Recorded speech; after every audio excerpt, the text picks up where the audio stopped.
Жок, мага берсеңиз, сиз кайсы документ менен алдыңыз? Мен жок. Жок да. Эмне чек паспорт менен алдыңыз? Чек паспорт деген бул кийин 2021-жылы биз бияктан жер мунапысын баштаганда чыкты да. Ар бир эмени маалыматты так, анык карап туруп, мыйзамдарга туралагын. Анан кийин мен түшүнөм, мындай акчасы жок, карапайым эл келип салса, анан момундай үйдү карапайым деш болобу кошуна экөөңөрдү. Бишкек бүгүн 3 эсе кеңейди. 3 эсе кеңейгени менен момундай көйгөйлөр 100 эсе көбөйдү да бизде. Мойнун алып атат да мыйзам бускан, туурабы? Мына мыйзам бускан. Мына биз мындай эметиңиз ал.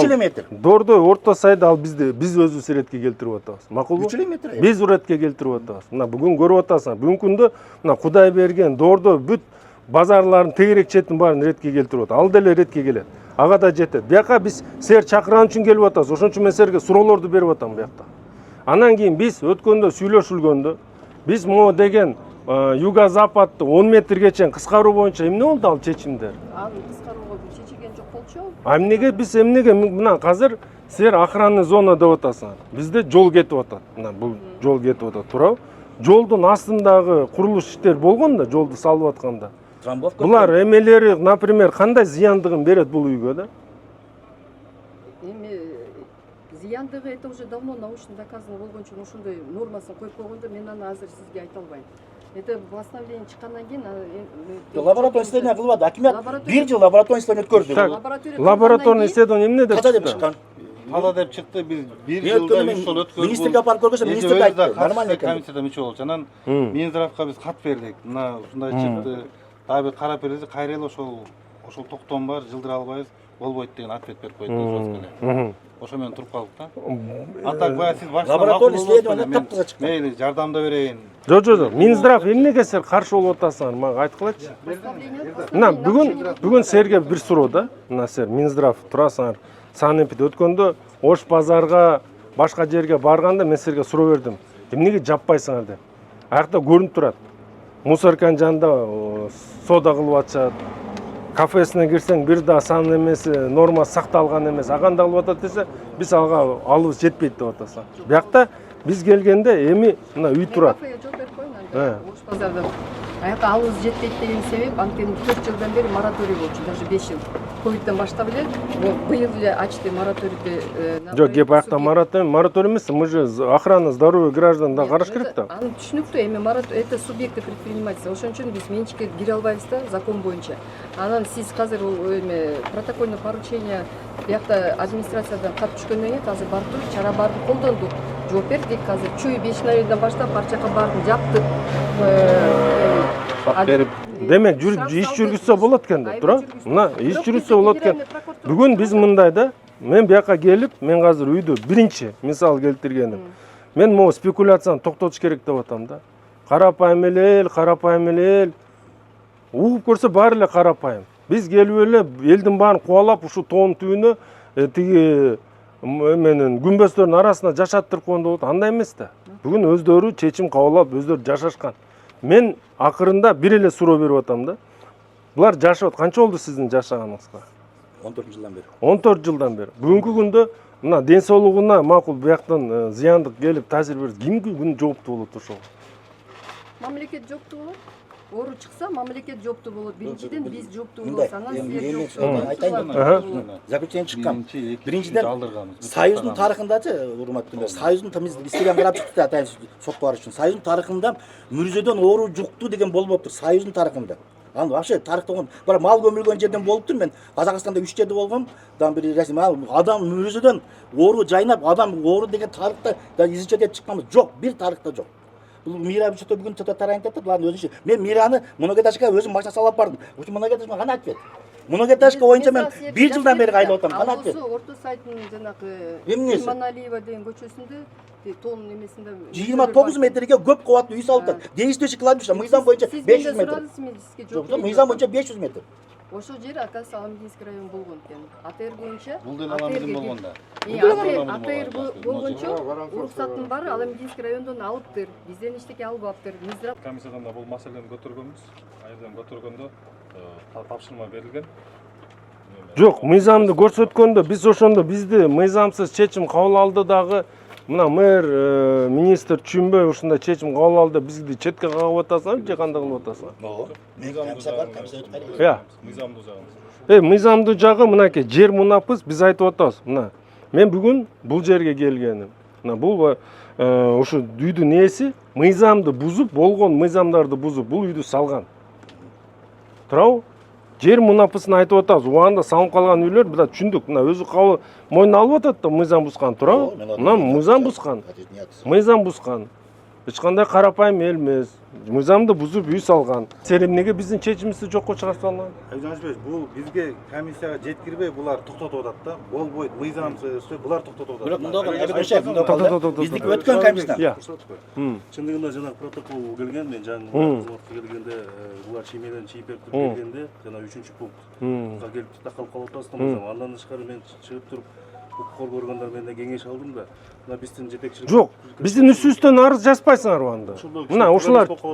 Жок, ошо эми туура эмес болгондо мен дагы айтып атам, анда эмнеге жер мунапысын кабыл алдык? Мындай болуп калат да, азыр кызыл китептер чечим чыгарып берип кеткенде эртеңки күнү бир иш козголуп кетсе, бул кайра жокко чыгып кетет да. Кайра эки наоборот ОКС'ти күчтөө. Жок, силер мындай уксаңар. Биз да бир жол силер айтып атам, мына бир ойду түшүнө аласың же түшүнбөй атасың. Мынакей жер мунапыс. Биз айтып атабыз. Мен да бир жол айтам. Мына бияктагы үйдүн ээси мыйзамды бузуу жолу менен 15 жыл мурун бул үйдү куруп алган. Ошондо мына өзү билет экен, 100 метр болуш керек эле, 50 метр, аны карабай туруп мынакей куруп алды. Биз айттык, бул мыйзам бузду, бирок жашап атат да. Туурабы? Мына жанында башка кошуна жашап атат. Туурабы? Анан булар жашап атат. Биз айтып атабыз, жер мунапыс деп президент жарыялап атат. Жер мунапыс, ошол мыйзам убагында бузгандарды биз ошолорду мыйзамдаштырып берелик деп. Силер протоколго жазаласаңар, булардын баары убагында же мыйзам бузуу менен ушундай чечимдерди кабыл алган. Бирок жашап атышат. Мыйзамдаштырып бериш керекпизби же мыйзамдаштырып бериш керекпиз? Аны биз айтып атабыз. Мына бүгүн 3 заключенияны алды. Мына биз да жөн жерден чечим чыгарган жокпуз да. Биз айтып атабыз. 3 анализди алдык. Мына 3 анализде айтып атат, бул жерде эч кандай зыяндыгы жок. Экинчи рет биз моуну жаптык. Мына менде канча киши мына керек болсо расмий да мен көрсөтө алам. Расмий жетекчиликтен да келип түшүп көмүш керек дегенде мен каршы пикир билдирип эч кимди бияка көмдүргөн жокпуз. Мына 1 жылдан бери кармап келатат. Өткөн жылы бир факт болду дейт, мынакей азыр эмесе бир факт болду, азыр милицияда каралып атат деди. Элдер менен сүйлөшүп, элдерге да айтканбыз, өзүңөр да коргогула биякты. Болду, эч кимди көмдүрбөгүлө. Жителдер өздөрү карайт. Биз мына көмдүргөн жокпуз, туурабы? Мына көмдүргөн жокпуз. Анан көмдүрбөгөндөн биз 10 метрге чүрүп берип атабыз комиссиянын чечимимен ушуларды, ушул жер мунапыска кирсин. Себеп дегенде ошол мыйзамда жер мунапысы боюнча көрсөтүлгөн кызыл сызык жана сан зонага кире тургандар жер мунапыска илинбейт деп атат, туурабы? Биз 10 метрге чейин чүрүп берейик деп чечим чыгарып берип атпайсызбы силер? Ошо заключенияны бере турган ыйгарым укукту жанакы министерство бербей атпайбы ошонучу? Биз туура баягы жаңы жакшы ниет менен комиссия түзүлүп, сиздин жетекчилигиңиз менен Минстрой менен чогуу берилип атат. Бирок основной биз межветкадан да 2-3 жолу болмаса эле көтөрүп атабыз да. Бир аз уже өкүлдөр отурганда өздөрүнүн биз айттык, бул заключенияларга дагы терс жооп келип атат да. Ошону конечно болбойт депчи. Ошого эле такалып калып атабыз да, кандай болот. Жанышбекович, ал жанагы айтып аткан 291 положенияда без комиссияда жокпуз, Минздрав. Это по согласованию, если какие-то есть С решением комиссии да. деп турат. А там только решением комиссии. И в положении в законе написано. К нам никаких, если вы решаете, то можете тогда заключать, если вы решаете. Бизден бир 3-4 документ, урандылар 3-4 документ өткөн комиссиядан. Не, вот вы самые умные же. У вас умнее вас никого нет. Почему? А да потому что вы говорите, сейчас санзона меньше 10 метров нельзя. Да. Правильно? А при этом говорите, вы сами примите решение. Нет, я положение найду, там положение, как написано в пункте, я про это и... Не, ну мы же поэтому и есть положение, есть законодательство, это одно. Но мы же по ситуации принимаем решение же. Поэтому мы и говорим, Министерство здравоохранения, мы для чего это все сделали? Я айтпайм, Минздрав каршы болуп атат депчи, а мен айтпайм. Ну, силер каршысыңар да, по сути. Не, вы же силер каршысыңар да. Берчи комиссиясын. Биздин 3-4 документ акиматка комиссияга барып, комиссиядан токтомго чечим чыккан. Аны да кайра кирди же отказып коюпту. Жанакы 3 эме болоду, акиматтар гана турганда мына булар ошо өзлөрүнүн жана жоболоруна ссылка кылып туруп болбойт деген эмени берип атат да, расмий. акыркы эме Мен министрге келгенде министр мынтип айтты, Бүйбүкхан беле замминистр, главный Бүйбүкхан ал айтты. Бул лабораторияны дейт, биз өткөрүшүбүз керек болчу дейт. А мен мыйзам боюнча комиссиянын укугу бар өткөргөнгө десем, жок, биз өткөрүшүбүз керек болчу, аны принципине турат да. Аны биз назначить дейт комиссияны, биз өткөрүшүбүз керек болчу дейт. Замминистр лаборатория бар. Бирдей лаборатория экен. Лаборатория Кыргызстанда. Бүйбүкхан ошентип, дело принципе калат да. Азыр мында кылайлы. Мына азыр бүгүн протокол түзөлдү. Мына бияк айтат, они не против. Мы в положении не существуем, мы не против этих решений. Все решение принимайте и узаконивайте тогда. Я. комиссия киргизебиз. Бирок бул жерде дагы бир эме бар да, ачыгын айтыш керек да. Эртеңки күнү жанакы деметсе мыйзамга тыкап келгенде чындыгын айтканда кийин ошол босактар жокко чыгып кетиши толук ыктымал да. Демал на будущее. Ал сен азыр айтып атасыңар. Негизи мындай көрүнүштөр көп да. Бирок антип элек шаарда толтур. Мына өздөрүнүн отчет берип атат. Дордойдо 8 метр. Мына аларча көрүштөн действующий. Ал жерге болсо 1,5 метр. Окошкасы, үйлөрдүн окошкасы кылайбышан карап турат. Мусорун кылайбыш чыгарып атат. Менде видеолор бар. Ал бар. Толтурат андай. Аке, берилсе дагы бул жалаң чектелер менен берилет. Может быть. Үйдү өзгөрткөнгө болбойт, сатканга болбойт, ошондой бир. Анда ошондой тартип менен бергиле. Анда ушундай кылып туруп анан ар бир үй бүлөнүн өзүнүн обязательствосын берсин. Эгер ооруп калсак, эртең мында болуп калсак дегенде болсок, анда бардык айылдын тилкаты бар. Бардык айылдын ар бир жашоосун мен өлүп калсам, Тиктанский зонаны уже унуттуң ача деген эме салынып калды. Резиденция. Тиктанский зона жарылып кетип чөйүп кетсе өзүбүз жооп беребиз. Балдарыма оору жугуп мен үйүм балдарым куктуруп кетсе өзүм жооп берем. Ар биринин распискасын мэрияга ар бир үй мындай да силер мында жер ынтымактын тургундарына да айтып кетер элем да. Мына мен өзүм билишимче мына 2021ден силер менен алек болуп атабыз. Будан жаман кыйын жерлерди деле чечип бербедикпи? Чечип бербедик. Эмне такыр эле эчтеке кылгынмастуу эле кыйкыр бакырып атасың. Негизи 996дан 890 чечтик да, туурабы? Ал деген БЧКнын нугуна, ЮБЧКнын нугуна салып алгандарды да мен Минсельхоздон алып туруп, чечимди алып чыгып туруп мыйзамдаштырып бердик да. Жалпысынан 140 маселе турат бүгүнкү күндө. 107си уш коргоо зона болсо, 30у год срок 21-чи Жок, кийин салып калгандарды бере албайбыз. Болду, алар уже болду. Анан Несельхоз, нежилой помещение 6оосу бар. Жалпысынан 140 маселе да биякта. Жок, 6 нежилойду да токтотобуз дедик, турабыз да. 6 нежилой, 30 анан коргоо зонасы кийин салынган. Ама 107 охранный зоналар бул жанакы юго-запад менен байланыштуу, турабы? Пособие ала албайбыз, Кантип пособие ала албайсың? Биз силерге чек паспортту алдыртып бердик да. Кана чек паспортту бар? Эмнеге аны пособие ала албай атабыз, аны спекуляция кылып атпайсыз? Жүрүңүз азыр көрсөткүлөчү. Жүрүңүз, бисмилла, жакшы болду. Биздин бактыбызга келген кылыш. Атым бакыт болот. 8 балам бар.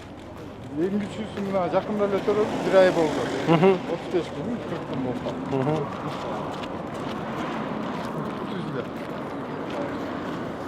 Өзүм үй салып бүттелик, азыр көрөсүңөр, жакшы болду, жагдай.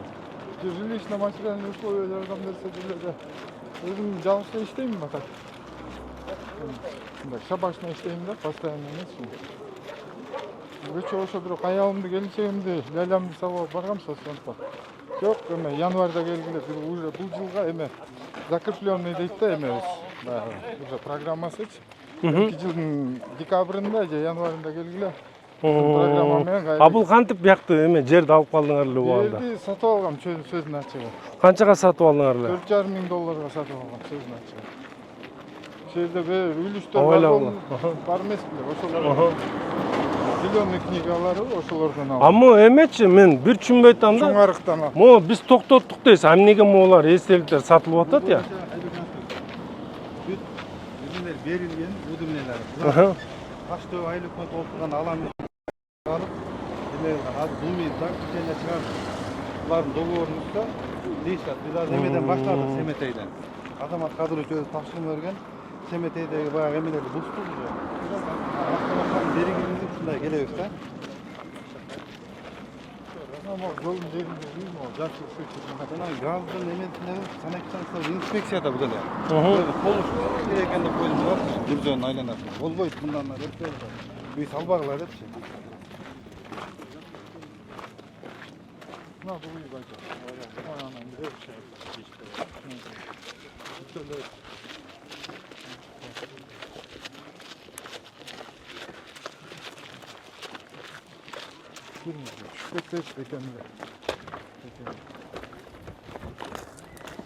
Бул ким касып койду? Эмне кастыңар? Жанагы тоодан суу качсын деп касып берген өкмөт. Өкмөт өзү. Вода убегает. Мына могу. Сегиз балам бар. Я жарым элек, жарымын. Өткөсөктө бүтүрүп алдым. Жаныңарда 2 этаж үй турат. О, Иә. Мына мондай. Суу үстеле жок. Мына үй жарым бүтүлек. Жарым бүткөн мына. Алып чыгыңызчы техпаспортто.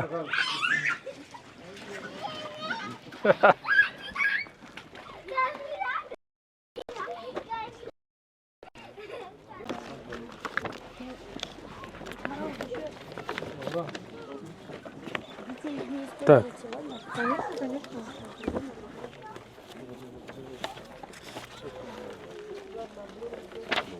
төлөгөн акчалар келмей Жо жана үй бүлөнүн эмеси гана биякта.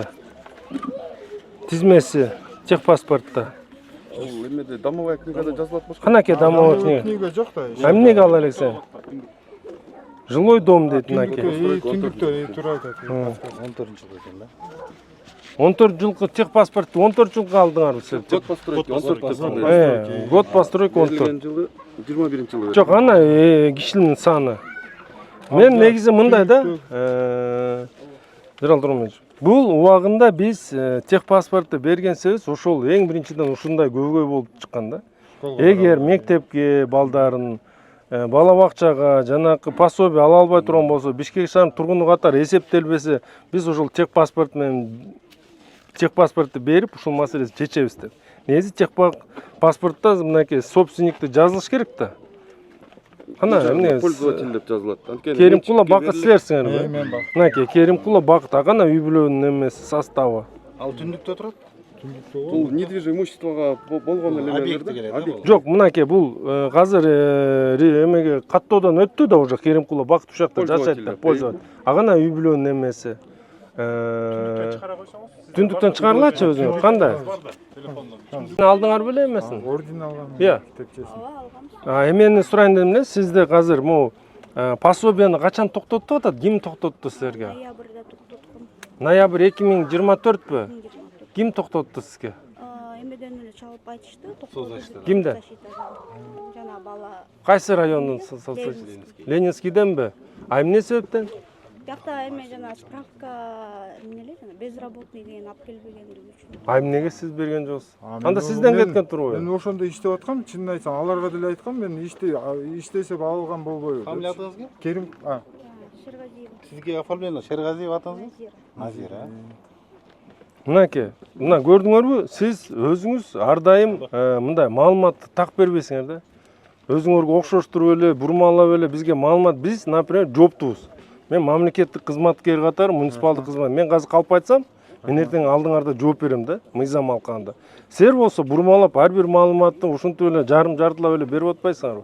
Мына биз негизи убагында техпаспортты чечип, жер мунапысын ишке киргизгенде, ошол биринчи ирет техпаспорт берилсин деп биз силерди ушул Ленинский районго, мынакей Ленин районуна учетко туруп, пособие алсын деп тур кылганбыз. Мына силер 2021 жылы чечим чыгып, мына 2021ден бери алып атасыңар пособие, туурабы? Рахмат. Иә, жок, укпайсыңар. Мынакей, кандай силер айтып атпайсыңар, ноябрь. Өткөн жылы эле ала баштап, ошол өткөн жылы эле токтоп калды. 6-7 ай алды. А эмнеге анда 6-7 ай болду? Өзүңүз справка берген жок деп айтпады сизде. Андан кийин бул мына атайын биз чыгарганбыз да. Мына силер 6-7 ай. ошол пропискага туруп, өзүңөр эмени льготаны ала, пособие башка мектепке, бала бакчага бере ала турганда шарт түзүп бердик да. Колдонуп атасыңар да. Иә, колдонуп атасыңар да. А силер болсо тескери айтып атпайсыңар, бул берген кагазыңар эчтеке кыла албай жүрөбүз да, биз пособие ала албай атабыз. А мына пособиянын азыр эмне себептен алып атканыңарды албай атабыз. Мында катуу айтсам деле угулат окшойт да, мында микрофон менен ырдай турганда болбойт. Анан ошол учурда биз сүйлөшкөндө бир нече маселелер айтылган. Анан биз ыкчам чечүү жолун тапканбыз. Ошондо техпаспортты биз чыгарып берелик дегенбиз. Техпаспорттун алкагында госрегистр башка кызматтарга суроо бергенде алар айткан ошол техпаспорттун алкагында биз регистрация пропискасын кылып бере алабыз деп. Мына бүгүнкү күндө эки үйгө кирдик. Анан ошол жерден дагы мына мисал катары айтып кеттик, туурабы байкес? Мынакей.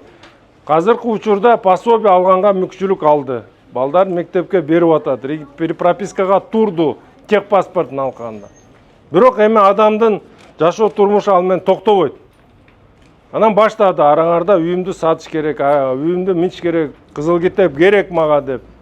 Кызыл китепке өттүк, туурабы? Бүгүнкү күндө мына 996 арыз берилген болсо, 996 арыз. Ошол 996 арыздан 890 токтом чыкты. Мына мен ушул жерге келип, такыр иш жүрбөйт деп, ызылдап, кыйкырып, бакырып, карапайым эл деп, карапайым элдин да үйүн көрсөттүм. Кандай карапайым, баарыбыз эле бирдейбиз. Анан бирок бул деген элди бөлүп жара турган максат эмес. Эң негизги карапайым боло, кандай боло, биздин Бишкек шаарынын тургунду болгондон кийин биз деген маселени чечкенге аракет кылыш керекпиз. Мына мен айтып атам 890 токтом чыкты бүгүнкү күндө. Бул деген 90% да, 90%дан ашык түзөт. Маселе чечилди. Арасында 30 жаңы курулуш бар. Жаман жагынан баштайлычы мындай, чечилбей турган жагынан. 30 жаңы курулуш мыйзамдаштырылбайт. Ушул жерден ачык айкын баарыңарга жеткирейин. Себеп дегенде мыйзамда так көрсөтүлгөн. Кайсы жылга чейин курулгандар мыйзамдаштырылат, кайсылар мыйзамдаштырылбайт. Андан сырткары президентибиздин жарлыгы чыккан. Ким мыйзамсыз курган болсо, мыйзам чегинде жооп берет деп. Мына биз жер мунапысын жарыяладык, ишти жүргүзөбүз. Жаңы курулуштарды кылып мыйзамды бускандарга биз чара көрөбүз деп чечим чыгарганбыз, ал ишке ашырылат. Бүгүнкү күндө ошондой курулуштарда бизде 30 жаңы курулуш бар. Мына эгер жалпы жер ынтымагын алсак 1165 ушундай жер тилкеси болуп атат, ошонун ичинен 30-у жаңы курулуштар, аларга мыйзам жол бербейт. Аларды биз кайта өз калыбына келтиребиз болду, алар мыйзамдаштырылбайт. Андан сырткары 6 турага эмес жайлар бар. Бул коммерческий объекттер. Коммерческий объекттер, коммерциялык жанакында соода борборлору, туюндары курулуп калган болгон болсо, алар бүгүнкү күндө жер мунапыска жатпайт, алар мыйзамдаштырылбайт. Тескерисинче, мен айтып коеюн да бир жолу, мыйзам алкагын алып келип, мына Бишкек шаары боюнча көрүп атасыңар. Жерди, жолду кеңейтүү максатында, башка инфраструктуралык курулуштарды жүргүзүп аткан максатында көптөгөн мыйзамсыз болгон курулуштарды, кызыл сызыктан чыгып кеткендерин баарын биз ретке келтирип, бузуу иштерин жүргүзүп атабыз. Көрүп атасыңар баарыңар, мына угуп атасыңар. Анан бирок арасында дагы бир көрүнүш бар, бул суу түтүгүндө жайгашкан үйлөр. Алар дагы мыйзамдаштырылбайт. Себеп дегенде суу деген бул жалпы айылдын маселеси. Азыр ушул 4 үй бүлө үчүн ошол маселебиз эртең жокко чыгалып калган болсо, авария болуп, эртең эч кандай ремонттоо иштерин жүргүзө албай турган болсо, ким күнөөлүү болот? Бийлик күнөөлүү. Ошол убагында уруксат берип койгон, карабай койгон деп сөз болот. Ошондуктан биз бул маселелерди четке калабыз. Ошол эле учурда арасында биз айтып атабыз, азыр бизде 107 үй. Мына 107 үй. Казыркы могу 50 метрлик санитардык зонага кирип калган. Эми санитардык зонага тарыхын айтып келейин. Мына бүгүн азыр киргенде сүйлөшүп атпайсызбы? Убагында 100 метр болгон. Ага чейин 300 метрге чейин болгон. Туурабы сан зонасы? 500 метрге чейин деп атат. Жок, бирок 500 эмес, бизде 300 метр деп аныктап жанакы эме менен санэпидемстанция менен сүйлөшүлгөн. Аянтына жараша да бул аянтын карай турган болсок, бир ошол учурда 300дөн ашма эмес. Негизи 300 метр менен биз 300 метрден 100 метрге чейин азайтканбыз. Бул бир эле талап болгон. Бул көрсөтөндү жабабыз деп силер менен ошондо сүйлөшкөн 21-жылы, эсиңердеби? Ошондо силер дагы жардам бересиңер, эч ким жаңы көмүлгөндөрдү жол бербейсиз дегенсиңер, көмгөнгө. Туурабы? Туурабы? Бирок андан кийин тилекке каршы көптөгөн көмөлөр болуптур. Акыркы эле жылда айтсам, азыр иш козголуп, мына биздин ошол ишкананын жетекчиси иштерди өткөрүп бериптир азыр укук коргоо органдарга. Бирок бизге мен айтып кетейин, азыр мен кепилдик бере алам. Бизге расмий тапшырма келип түшкөн күнү дагы биз айттык, жок, ака көңгөнгө болбойт. Ал көчтөн жабылган. Азыр бирөөнө жок дегенде кое турган болсок эле сан зона кеңейет, кайта эле биз мурунку кеписке келип калабыз. Ошондуктан биз бере албайбыз деп мен жоопкерчиликти алып, жетекчинин астында да ушундайга жооп бергенге баргам. Ака койгонго болбойт деп. Бүгүн бак жабык, баарыңар билесиңер. Жогорку кеңеште да көтөрүп атат. Жогорку кеңеште да көтөрүп атат. Баары эле мага басым кылып эле ач деп талаптарды коюп атат. Себептен да мына азыр жолдон сүйлөшүп келсек, 15 миңге чейин орун бар экен. Мурун жанакындай резерв кылып койгондор. Үйөсүнүн жанында, бир тууган жанында орундарды калтырып койгон, биз көмөбүз деп атат. Биз айтып атабыз, болбойт. Себептен да биз 110 метрди дагы, 50 метрди дагы бүгүн колдон келишинче кыскартайлы деген аракетибиз бар. Бир жер мунапасына бардык. Жакшы турмушунан эл буга барды деген сөз жок да. Айла жоктон келди да. Ошо башка жерде жер берилсе, башка жерде үй салат турган болсо, ушу тиги күмбөздүн астына келип үй салат тургандай келмек беле? Келмей эмес деп атабыз. Биз ошону түшүнүп, биз ошого барып атабыз. Биз жерде башка нуктарды айткан жерибиз жок. Биз ушу мындай башка жол жок болгон үчүн ушуга келди деген маселе менен келип атабыз. Бирок жерден талап, мыйзамды сакташ керек деген талапты эч ким жокко чыгарган эмес. Сактагыла, окугула мыйзамды. Мына азыр милицияга келип туруп кармаса мен билген эмес элем, ошон үчүн башка уруп койдум элем муну деп айтпайсыңар да. Билиш керек силер. Бирөөнүн ден соолугуна доо келтирсеңер, мыйзамдын астына жооп бересиңер. Билесиңер да барыңар, окуп алсаңар деле. Ошондой эле бул дагы ошондой мыйзамдар. Ошон үчүн барыңарды чакырабыз. Мен буну айтып аткан себеби, мен силер менен талаш тартыш эмес. Мен силерге түшүндүрмө канчалык татаал бул иш. Татаал иш экенин мен силерге түшүндүргүм келип атат. Себептен да мен азыр бул чечимди кабыл алабыз да. Аны айтат, ушул 107 үй бүлөдөн мына мэр барып $1000 алып, билип, алар да убагында билген, бул да билип, ана мыйзамдаштырып сал деген сөзгө калбайлык деп атам. Ошон үчүн биз бүт болгон эреже менен болгон эмелерди өтөлүк таптарын барын. Аны өткөндөн чечим чыгарып беребиз. Мына азыр 107 үй калды, 107-никин чечебиз. Бирок ошонун ичинде мен айтып кетпедимби? 30 үй, жаңы салынган үйлөр чечилбейт. Водопровод жанакы эмес трубалардын үстүнө 4 үй дедик, чечилбейт. Жана 6 үй, 6 жанакы жеке турак эмес үйлөр чечилбейт. Калган баарын чечилет. 107 кайсы кызыл сызык? Магистраль. Эмне магистраль? Кызыл сызыкка кирип калган магистраль. 107 кызыл сызык эмес, магистраль эмес, бирде аны карап беребиз деген. Жок. Мындай да, эми кызыл сызык боюнча мен барыңарга айтып коеюн. Кызыл сызык боюнча мыйзам алкагында жер мунапасына туура келбейт. Мо сан зонада эле туура келбейт, мен барыңарга айтам. Мына азыр жолду кеңейтип атабыз да. Кеңейткен сайын биз бузуп атабыз. 10 метр баары бир кийин келечекте бузулат. Биз ошолорго чектөө коебуз. Барыңарга азыр биз эмелерим бар, жол курулат, курулбайт деген жерге силердин кепилдериңерди алабыз. Кийин жол курула турган болсо, бузулат, эч кандай компенсация берилбейт деген маселе коюлат.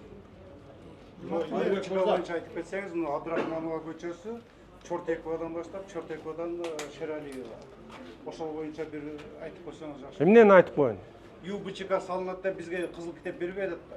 Жок, биз бүтүрбөдүк аны. Ал бүткөн эме да. Арчевечка буяка тиешеси жок.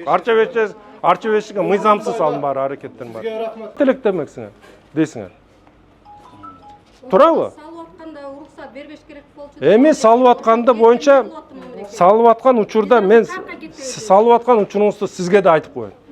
Салып аткан учурда силер мыйзамдарды анда да силер билгенсиңер. Өзүм кантип билген эмес. Мындай да негизи мындай азыр мен талаш тартыш болбодубу? Незнание закона не освобождает от ответственности дейт. Мыйзамды билбейт элемин деп, ана кыларымды кыла берем деген жол мыйзам бербейт. Тек паспорттун негизинде кызыл китеп алды кала тургандарыбыз, мына сан зона боюнча айтып атасыз. Мына сизге рахмат. Мына азыр комиссиядан каралды деп атасыз, зыяндыгы жок деп атасыз. Бул жагын дагы бир караштырып, Канализация чечилген болуп атат. Канализация курулуп баштады, буюрса. Барыңарды эми мындай да, ар бир чечимде мен биякта түбөлүк печать басып аткан жерим жок, туурабы? Заман бар, убакыт бар. Азыр биз жанакы башка бизде да жер мунапыска жетпей калгандар айтат да, биз мыйзамды сактадык элек, убагында үй салбай күтүп отурдук элек, качан китептер берилет, качан трансформация болот, анан үй салабыз деп. Азыр трансформация болбойт. Бүгүнкү күндө 2025 жылдын аягы менен биз генпланды бүтүрөбүз. Ошол генпландын алкагында ошол үйлөр, эгер биз мына конуш бар да, бул деген жанакындай населенный пунктте болуп аныкталып калат. Жердин багыты бар да, айыл чарба багыты турабы, пастбище деп жанакында населенный пунктте бөлүнөт. Ошонун алкагында эгер эртең генплан бекитилген болсо, булар автоматтуу түрдө мыйзамдаштырып, жер мунапыстын алкагында эмес. Негизи башка трансформация боюнча мыйзамдардын алкагында мыйзамдаштырылып үйлөр курула баштайт. Эми алар эгер мыйзамсыз эсептелген болсо, ал төлөмдөр кайрылып берет силерге. Кайтарылып берет. Мен айтып аткан себеби эми мыйзамда. Мыйзам жазылганда баарыбызды тең укуктуу кылат, туурабы? Анан бирөөнүн көңүлүн өйдөрөөк, бирөөнүн көңүлүн ылдыйраак кылып мыйзам андай карабайт экен. Баарыбызды тең укуктуу кылат. Анан качан биз өзүбүздүн укугубуз бүтүп аткан болсо, башка бирөөнүн укугу башталат. Анан ошондо баарыбыз жашап атабыз да, бири-бирибиздин укугубузду, кызыкчылыгыбызды тебелеп тепсебестен ошол ишти алдыга алып кетелик деп. Негизинен мына баарыңар өткөндө да мен видеону көрдүм. Айтып атасыңар, ана административдик аймактык реформанын алкагында мына силер Бишкекке кошулуп атасыңар. Бишкекке кошулуп атканда ушул көптөгөн курулуштар жүрүп аткан, ошо силердин максатыңар бир гана ошо Бишкекке кошулганда ишке ашыш мүмкүн да. Себеп дегенде мына баарыңар убагында мына жерди алып атканда казыркы учурда дагы жериңер баары айыл чарба багытындагы жерлер. Туурабы? Мына баарыңар айткылачы, айыл чарба багытындагы жер. Айыл чарба багытындагы жер кайсы багытта колдонуш керек? Малина егиш керек да. Айыл чарба багытында. Малина эгеспи, картошка эгеспи, башка өсүмдүктөрдү эгеспи, бул сиздин укугуңуз. Бирок айыл чарба багытында жер айыл чарба багытында колдонуш керек. Бул дагы биздин жанакындай продовольственная безопасность деп коет, азык-түлүк коопсуздугу туурабы? Аны да биз сакташ керекпиз. Ошо менен биздин мамлекетибиз да сакталыш керек. Анан биз жеке бир топтун же бир 10 кишинин же бир кишинин кызыкчылыгын арты менен жүрө бере турган болсок, эртең мамлекетибиз дагы жок болуп кетиши мүмкүн. Ошондуктан бүт эмелер камтылган. Анан айыл силер Аламидин районуна кирчисиңер.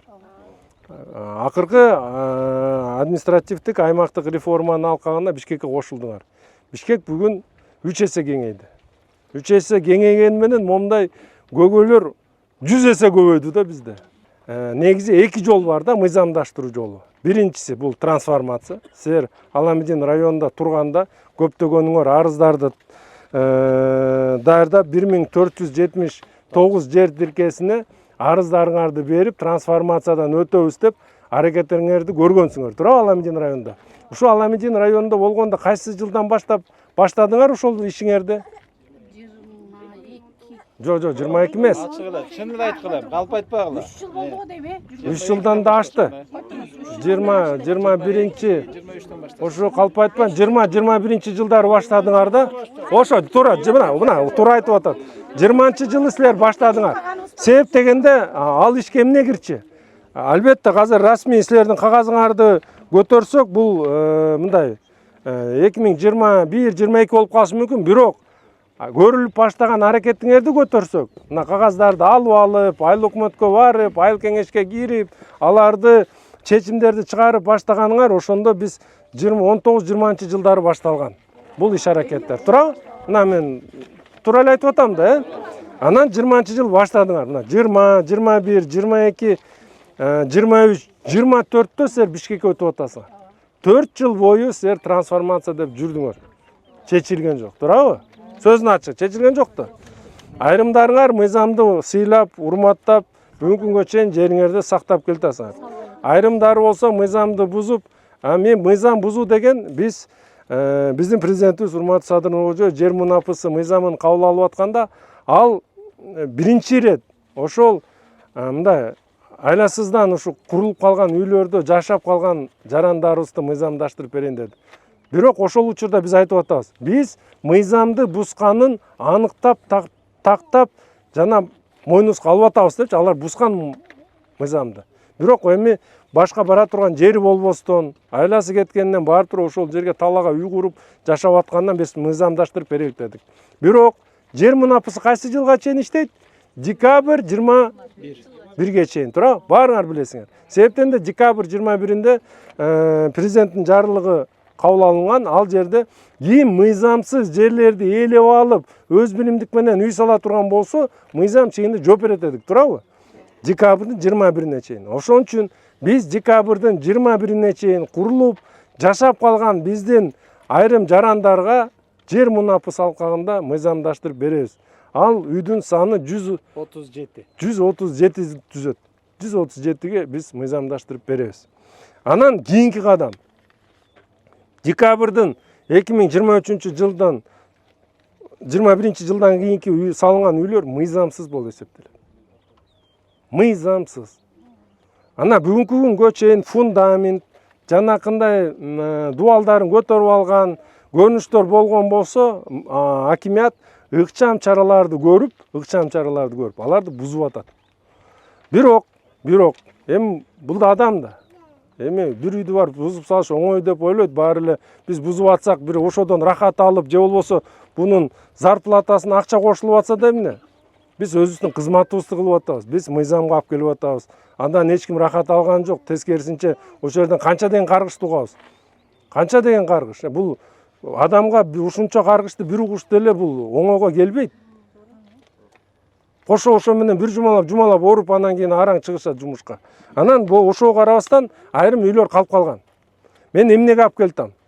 Баарыңар мыйзамды жакшы билесиңер, ошон үчүн чыгып сүйлөгөндө туура эле айтып атасыңар да. Эми шаарга кошулгандан кийин, туурабы? Шаарга кошулгандан кийин силер айтып атасыңар. Калктуу конуш багытына автоматтуу түрдө өтүш керек деп атасыңар баарыңар, туурабы? Шаарда эми айыл чарба багыты болбойт деп баарыңар бизге мыйзамга такып атасыңар да. Мен баарыңарга эскертип коеюн. Эми уккула. Баарыңар эскертип коеюн. Мыйзам ошол административдик аймактык реформанын алкагында чечимдер кабыл алып атканда, ал жерде бир мындай бир беренелер камтылып кеткен. Ал беренелердин негизинде биз башкы планды бекиткенге чейин ар бир кошулган жердин багыты сакталып келет деген сөз бар. Түшүнүп атасыңарбы? Бүгүнкү күндө айыл чарба багытындагы жер айыл чарба багытында болуп сакталып келет. Бирок силердин менчик укуңарды эч ким талашкан жери жок. Бул силердин жериңер. Туурабы? Эң туура мына, туура айтып атам. Силердин жериңер.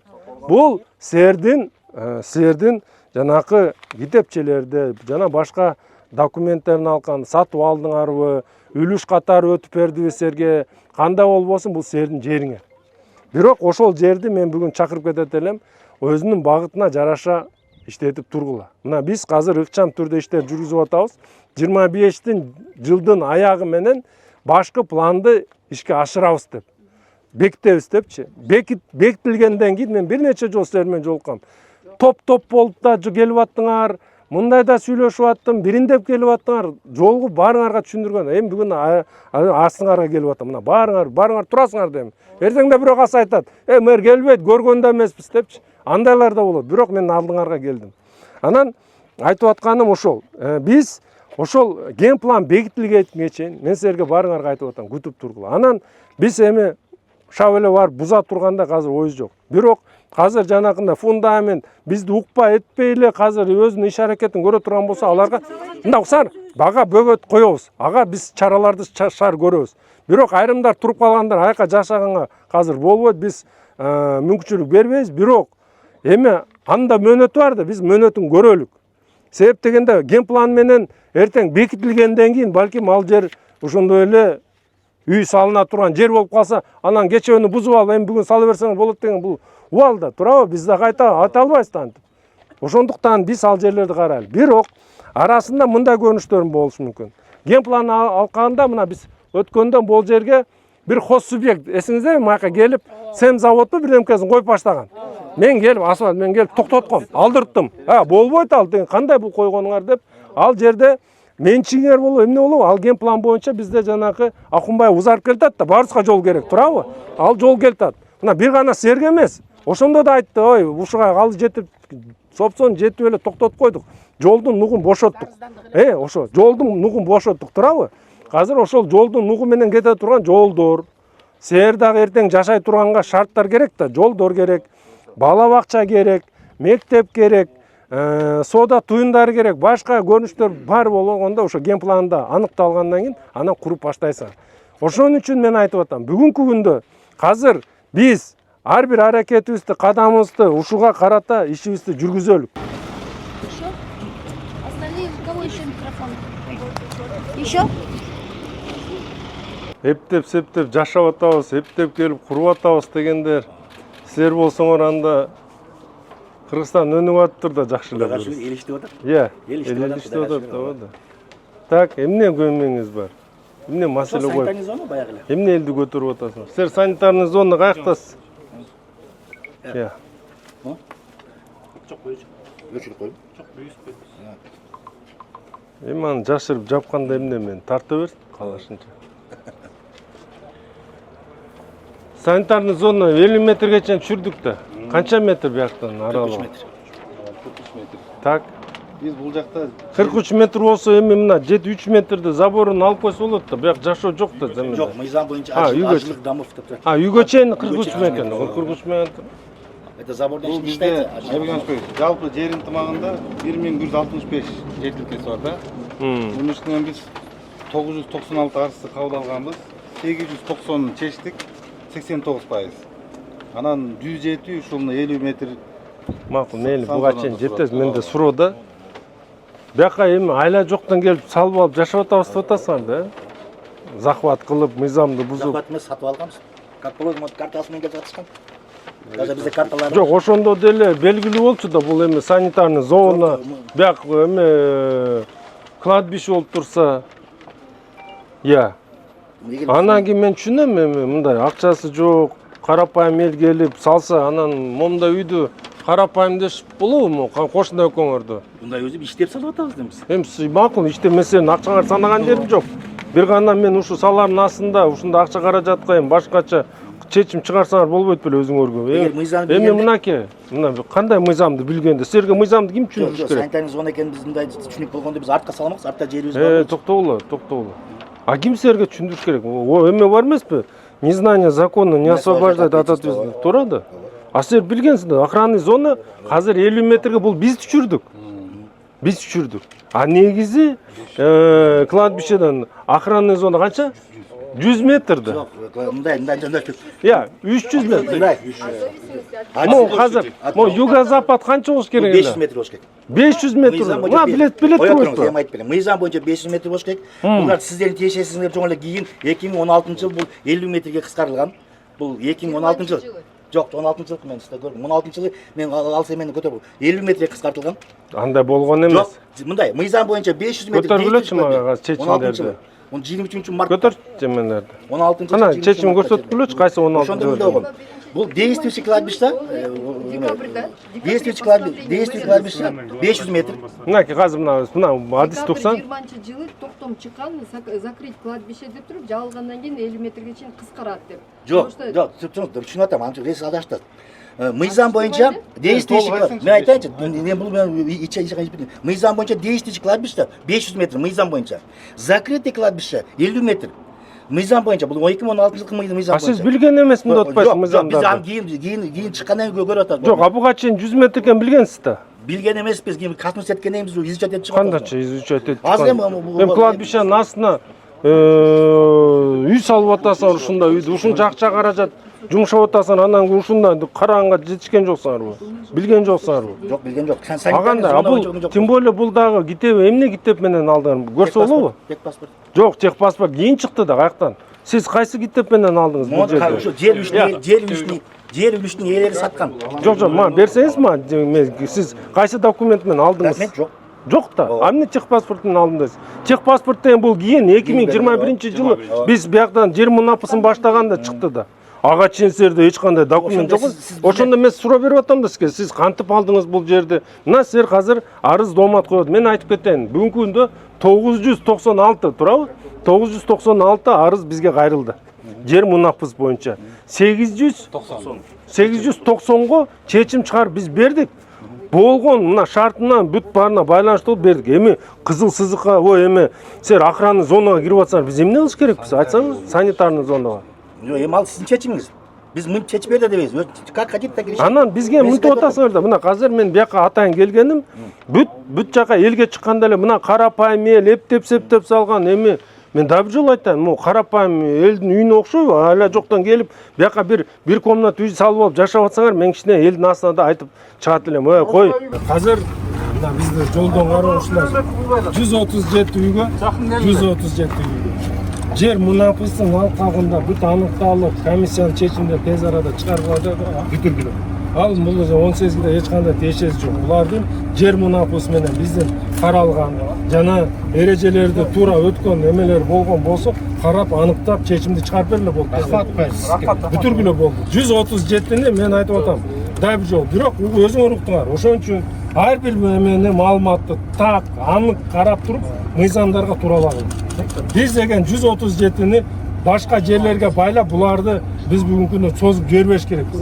Бул жер мунапысын алган, анын да мөөнөтү азыр мына күндөн күнгө кыскарылып келди. Чечимди чыгарып берели, бүтүрөлүк болду. Макулбу? Ошол 18 гектар үчүн эле кармалып атабыз. Мен тапшырып берем. Эртең жерге чыгып, комиссия менен чыгып мында бүтүрүп чыккыла. Ал боюнча комиссия иштеген.